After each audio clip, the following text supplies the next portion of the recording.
Let's create an organic garland.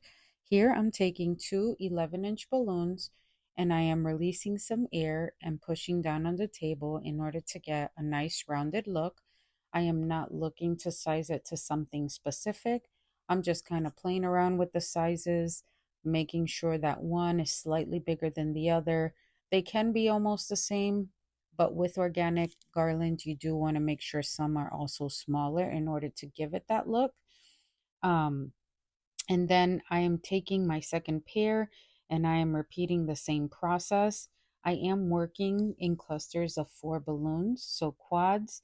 I'm wrapping the necks around twice before tying them off, which is also a good method to practice. In the event that you need to untie them, it's definitely much easier to do so. And then I'm taking the two pairs and I am making sure that the necks meet and I'm wrapping them around a couple times just to make sure they don't come undone. And that is one cluster. Here I'm just repeating the process with the colors that I will be using for the remainder of the garland. And then we will move on to the fillers. So here we have our fillers, which are the 5-inch balloons.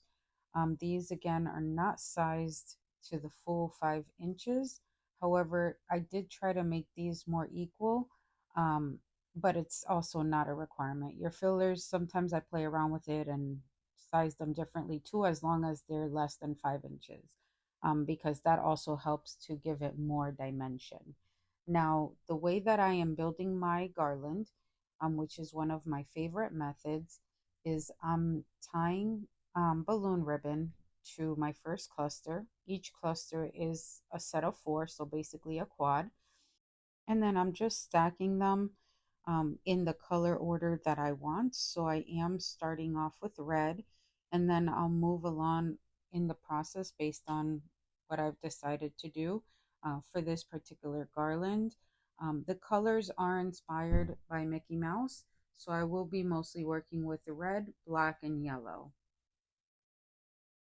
And what I'm doing with the ribbon as I keep adding the quads or clusters, I am just taking that balloon ribbon and wrapping it around a few times to make sure each cluster is nice and secure. And you can arrange it as you see fit for your garland um, until you've worked through all the clusters that you have filled out.